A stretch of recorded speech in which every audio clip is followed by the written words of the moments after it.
Now at 6 and streaming on CrossroadsToday.com, President Joe Biden meets with Mexican President Obrador for border security talks.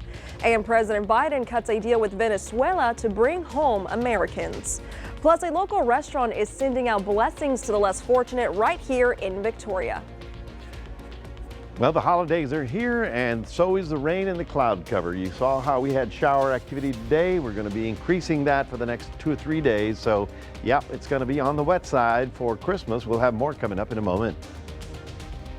Plus, we had another signing last night from one of the fastest men in South Texas. I'll have that in sports. You're watching 25 News Now at 6. Good evening and thank you for joining us. I'm Karina Garcia. Don Brubaker has the day off. Eagle Pass is facing an unprecedented migrant surge. The city observed record-breaking levels of illegal crossings Monday, with more than 4,000 migrants crossing in a single day. An additional 4,000 migrants are in U.S. Customs and Border Protection custody, but officials believe information on how to legally enter the U.S. may be spreading intentionally. The only way to enter the U.S. legally is through international bridges. Because of the high number, checkpoints across the state have been forced to close and divert manpower to areas.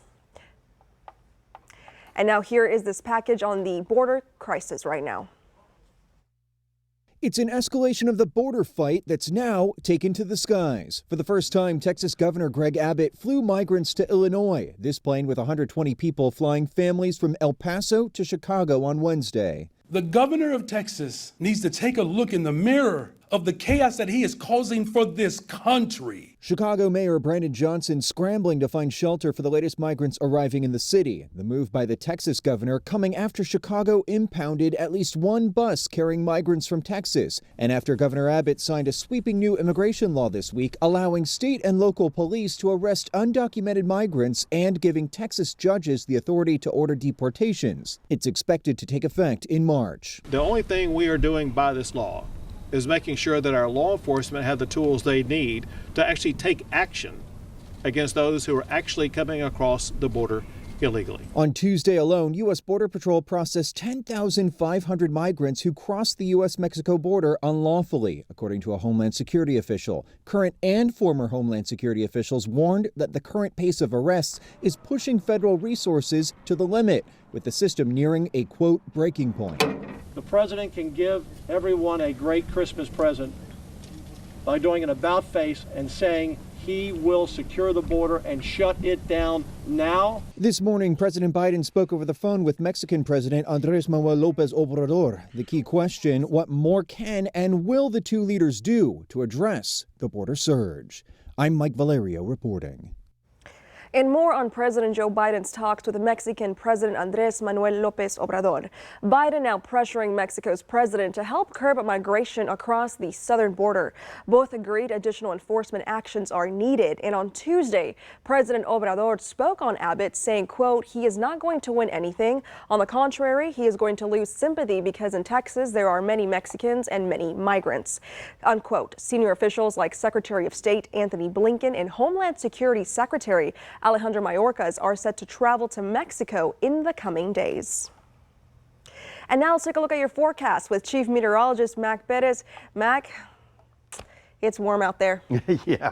Yeah, I'm wearing a sweater because it's the holidays and I'm indoors. But if I was outdoors, I'd probably take it off. It's that warm and humid as well. But the rain has arrived and it's going to be with us for a while. This, of course, is storm system number 1 that is in North Texas. We got a little bit of that, but storm system number 2 is still out on the west coast. That'll be here over the weekend, and we'll be talking about that coming up in just a moment.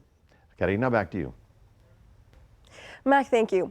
6 Americans who were wrongfully detained in Venezuela freed and are back on U.S. soil. It comes after the Biden administration negotiated a prisoner swap of 10 Americans in exchange for a close ally of the Venezuelan president. The release of 10 Americans from Venezuelan custody unfolded so quickly, their families didn't arrive in time to greet them at the San Antonio airfield, where 6 of the 10 walked off a plane with the U.S. State Department officials who negotiated their release. Free at last, thank God Almighty, free at last. Savoy Wright was one of the 6 American detainees who arrived in Texas. Venezuelan authorities arrested him in October. He was wrongfully imprisoned on terrorism charges and accused of conspiring with the political opposition of Venezuelan President Nicolas Maduro. Wright says he was kidnapped by Venezuelan authorities and held for ransom. Did you think you were going to see this day anytime soon? I didn't know if I would ever make it out. And it's really scary to be in a place where you're used to having freedoms and you're locked into a cell, sometimes with 4 other people, very tiny cell, and to realize, am I ever going to get out of this?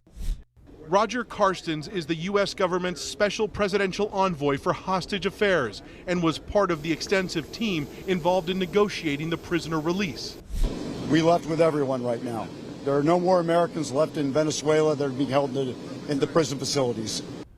The deal also included the return of the infamously corrupt military contractor known as Fat Leonard Francis. He was the mastermind of the largest bribery scandal in U.S. naval history and escaped to Venezuela last year after his conviction in 2015. In exchange, the U.S. agreed to return Alex Saab, a close ally of the Venezuelan president, who was facing prison time in the U.S. on corruption and money laundering charges. If you don't make a hard decision like this, you're basically writing these guys off. Because the other side never asked for something easy. I'm incredibly grateful. I'm sorry, I can't even speak. Avon Hernandez was wrongfully imprisoned in Venezuela for 630 days. He says he was held in a makeshift prison and endured psychological mistreatment. So they keep you there in inhumane conditions, and they make your life a living hell. They do everything in their power for you to lose that peace and to try to make you go crazy. Despite this, Hernandez says he doesn't harbor any anger or hatred to those who imprisoned him, and he hopes the U.S. and Venezuela can come to discover peaceful relations. All you think about when you're in prison is how you didn't appreciate being free while you were free. There's no way to understand what it's like to be in prison unjustly and not have any way out. And so it's been a long time coming.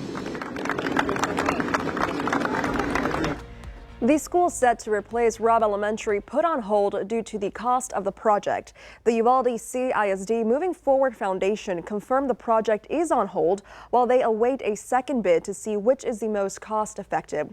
The foundation expects to receive the results this week and hopes to complete the analysis of the bids by next month.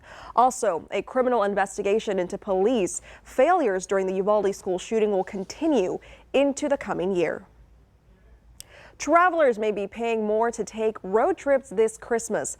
Gas prices fell to $3.06 of Monday, but since then, prices have gained an additional 6 more cents. That puts the price of a gallon of gas 17 cents less than last month and 2 cents more than this time last year. AAA Texas reports that the average price of gas in the state is $2.69, but in Victoria, the average price is $2.57. Mild fluctuations in gas prices are expected during the holiday season. So here is your viewer poll this evening. You can scan that QR code on your screen to vote. The question is, how do you plan to travel this weekend? By car, plane, bus, or are you staying at home? According to our results, it looks like 27% say by car, 4% by plane, 2% by bus, and 67% are staying in town. However you travel, just be sure to be safe. And of course, don't forget to come to our crossroadstoday.com/vote page to take part. And we're going to have an update on 25 News Now at 10. A popular local restaurant plans to deliver hot meals to those less fortunate this Christmas. For 17 years now, Texas Seafood on Rio Grande opens its door to homeless people on Christmas Day. The owner of Texas Seafood says they love this holiday tradition. Chicken, mashed potato, green bean soup, corn, bread, and ham and stuff like that. We try to keep one corner of Victoria feel warm this year, you know. Texas Seafood will even deliver a hot meal if you cannot get out and about on Christmas Day. Just give them a call at 361-572-8538. The event is from 11 a.m. to 2 p.m. Monday on Christmas Day. The Texas Tribune has a story about an immigrant and his daughter being among the few Hispanic farmers in the state. You can read this article by the Texas Tribune on our CrossroadsToday.com website. Remember to subscribe to our YouTube channel, Crossroads Today. Hit the like button and click that notification bell. For now, stay with us. A man sentenced in Tyler, Texas for elephant tusk trafficking. That's coming up on 25 News Now at 6. Also ahead, a student raises money to help cover the cost of cancer treatment for one teacher in Lubbock.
A federal judge in Tyler, Texas, sentenced an Oklahoma man for violating the Endangered Species Act. He faces 1 year in prison for attempting to sell African elephants to an undercover agent in East Texas. Now, he wanted to sell the tusks of those African elephants.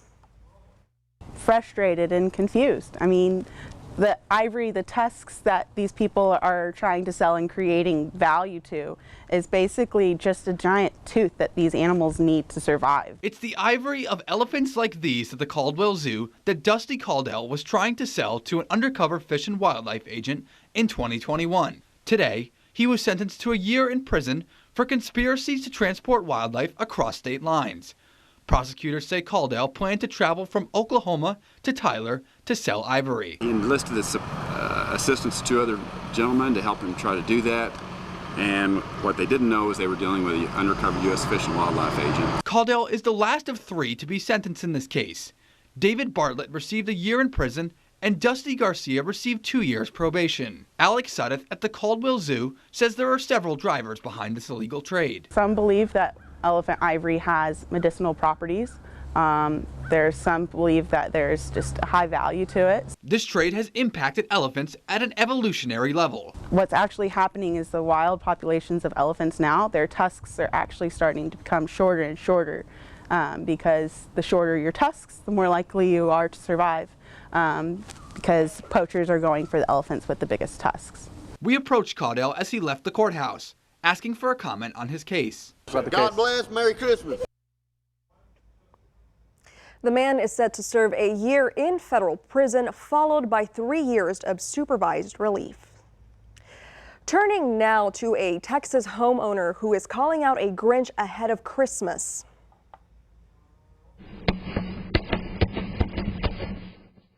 Geez, that's the moment a man destroyed a 20-foot Christmas Grinch inflatable just before 5 a.m. this morning in the front yard of this Fort Worth home. He also took out multiple other inflatables before getting into a getaway vehicle. The homeowner filed a police report for the yard decorations, which cost about $400. A Lubbock ISD student made a heartwarming donation to a teacher who is battling cancer. A Roscoe Wilson Elementary Cam Hunter is just like any other fifth grader. He was even saving money from his chores to buy himself a computer. Now, after a year of chores, Cam earned $500. And that's when Miss Bonnie, a special ed teacher at Cam's school, was diagnosed with 2 forms of cancer. The student made the decision to donate the money he had saved up to give to Miss Bonnie. Miss Bonnie says it's support like this that is giving her the strength to continue fighting. Very nice story and very warming at this time of the year. Well, folks, I'm dressed for the holidays. I'm sure you are too. 66 degrees right about now. We did have some shower activity roll around the area, but it doesn't feel like Christmas. I mean, wearing a sweater is almost redundant. Got up to 71, and we'll be in the low 70s because the rain will be more widespread in the next couple of days, and we'll be talking about that all the way into the weekend coming up in a moment.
Well, the holidays are here. I'm ready to go, except my tree here is green, and whenever I move around, look, the color changes. Oh, no. So I'm a Teletubby. So now I've got, okay, what color tree do you want? Blue? I can do a blue tree. See? Anyway, folks, these are the high temperatures that we had around the area today. 70 in Kennedy, 71 for us, 78 down in Rockport. Unbelievable that we're getting these warm temperatures. But we did get the rain, and of course the southeast wind continues pumping up the moisture, so we didn't get any high winds to worry about, but the rain did fall. It came right through the city. You see it right about there. And this activity, of course, adds up with yesterday and tomorrow and the next day and the next day. So tomorrow, the shower activity should be more widespread. But I don't expect any, serious 1-inch totals or anything like that. It's generally light to moderate showers. There you see the activity that rolled through. It's still now going up west of us. North Texas has had a lot more rain than we did today, but this is actually kind of an advanced guard on the storm that's still on the on the west coast. That's the one that's going to be the storm coming through our area. Now, this is the total rainfall in the last 24 hours. And if you see the dark green there, that's less than 1/4 of an inch, and the bright green is more than 1/4 of an half an inch. So yeah, we got some nice little rainfall totals. There's Victoria right about there, widen up a little bit. You can see pretty good looking rain out to the west of us, out toward Runge and Charco, and getting all the way up to Yorktown as well. So now that we have this coming through our area, we watch and wait for the next system to come in.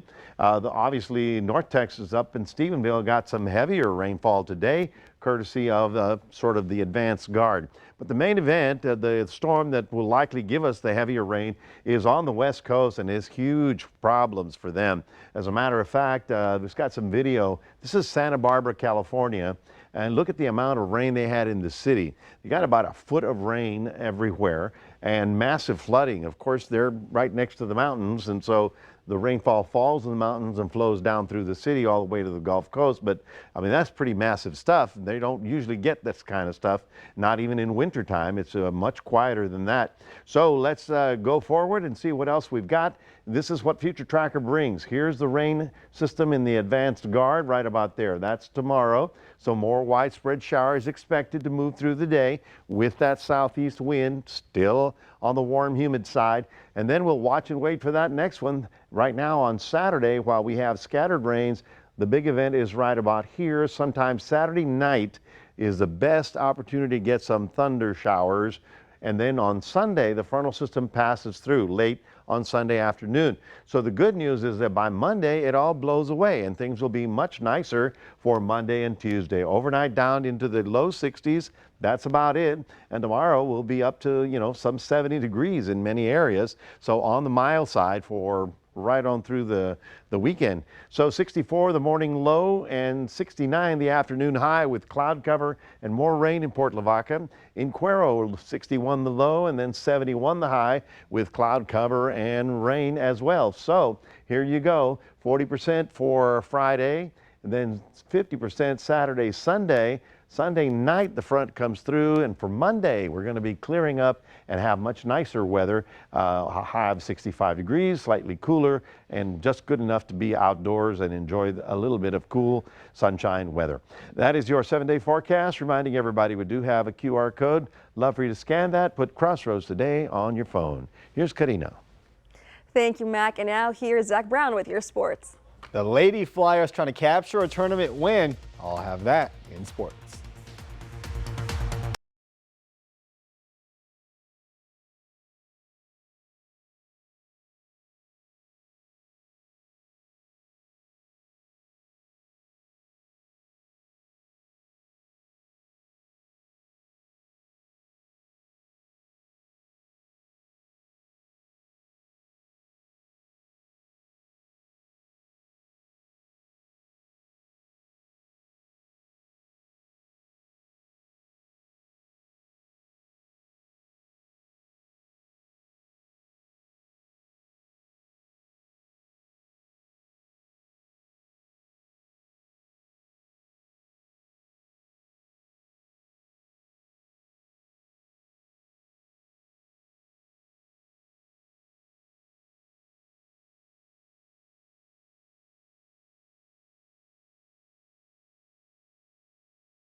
Last night in Refugio, Ernest Campbell was the last of our area athletes to sign to their respective college. He is officially a Texas A&M Aggie. Ernest Campbell was adamant throughout his recruitment that he would be a two-sport athlete. His nickname is The Flash, and he says no one in South Texas can beat him. For the football program, he will be a receiver. The Aggie coaching staff has undergone a lot of changes, but he says the players reassured him that College Station was the place he needed to be.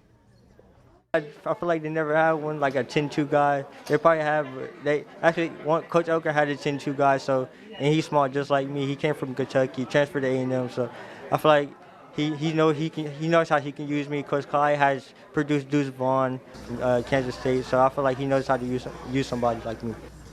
Hopefully the Aggies utilize the Refugio Star track season for the Speedster isn't far off.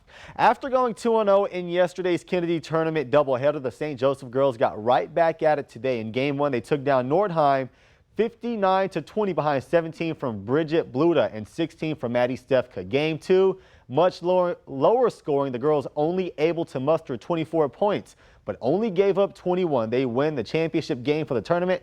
Jordy Ibarra takes home the all-tourney honors for the Lady Flyers. The Houston Rockets trying to bounce back after a tough loss to the Cleveland Cavs. They get Trae Young and the Atlanta Hawks. Jabari Smith, 3 1/3, cuts the deficit to just 2. Next possession, Fred VanVleet running the floor. He's going to get fouled and one, but the Rockets would let it get away in the fourth when the Hawks had a big 9-0 run. Hawks win 134-127. The Dallas Mavs also trying to bounce right back, get the white-hot L.A. Clippers, who came into this one with an 8-game winning streak. The Clippers would extend that winning streak to 9 in Dallas. Luka played 44 minutes, had 28 in the process, finishing just 1 rebound shy of a triple-double. Kawhi Leonard had 30 for the Clips, who may never lose again. And while the Clippers may be the hottest team in the league, Joel Embiid is the hottest player in the world. Joel Embiid just extended his historic streak of at least 30 points and 10 rebounds to 12 games. Now, he had a 51-point performance over the Minnesota Timberwolves, who have the best record in the Western Conference.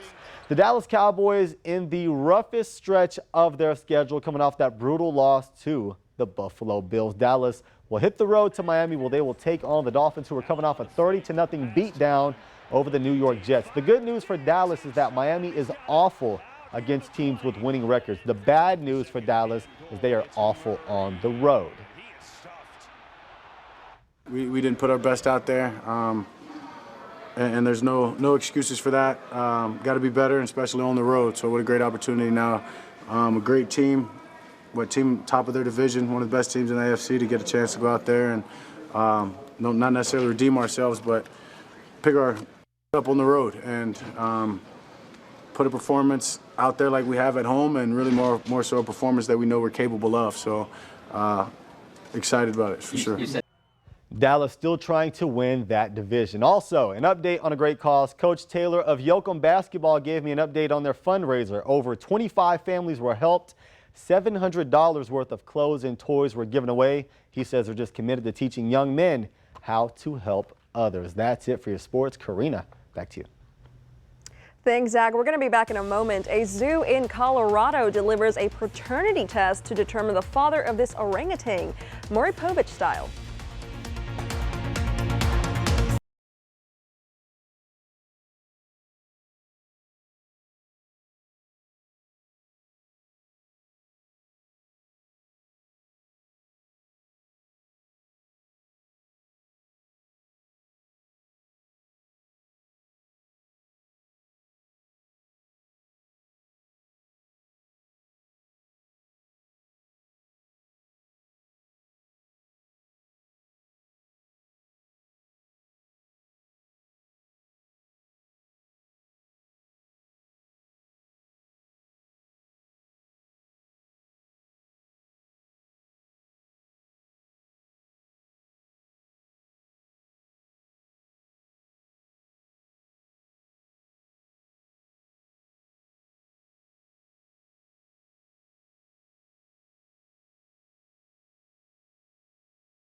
The paternity of an adorable 4-month-old baby orangutan named Siska, born at the Denver Zoo, has been a mystery since she was born back in August. But now the mystery is over.